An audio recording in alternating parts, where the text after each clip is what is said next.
IPL মানেই হচ্ছে চার ছক্কার ফুলঝুরি। প্রায় প্রতি ম্যাচেই পিটিয়ে বলের সুতো ছিঁড়েন ব্যাটসম্যানরা।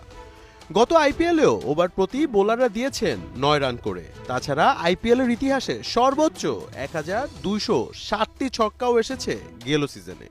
স্পষ্টত বোঝাই যাচ্ছে খেলাটা হচ্ছে ব্যাটসম্যানদের। তাহলে পেসারদের নিয়ে এত কদর কেন?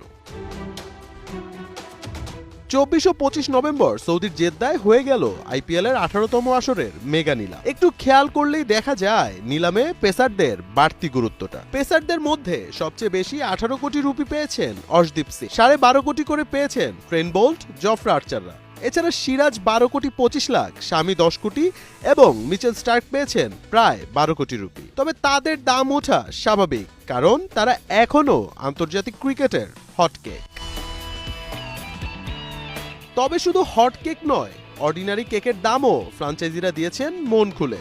তাদের মধ্যে সবার প্রথমে আসবে ভুবনেশ্বর কুমারের নাম। ১০ বছর হায়দ্রাবাদের হয়ে খেলা ভুবিকে নিতে বেঙ্গালুরু খরচ করেছে প্রায় ১১ কোটি রুপি।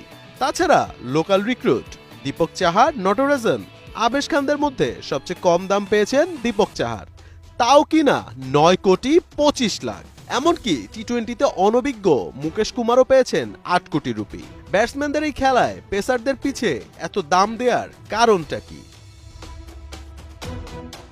গত আইপিএলে উইকেট পড়েছে মাত্র ৮৮৩টি, যা গেল ৩ সিজনে সর্বনিম্ন।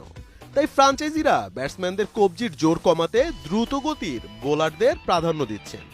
তাই এবারের নিলামে পেসারদের চড়া দামে নিজেদের দলে নিয়েছেন ফ্রাঞ্চাইজিগুলো। তবে প্রশ্ন থেকেই যায়, দ্রুত গতির স্টার্ক, ফার্গুসন, নকিয়ারা যেভাবে গেল আইপিএলে মার খেয়েছেন, তারা কি পারবে ব্যাটসম্যানদের কবজির জোর কমাতে, নাকি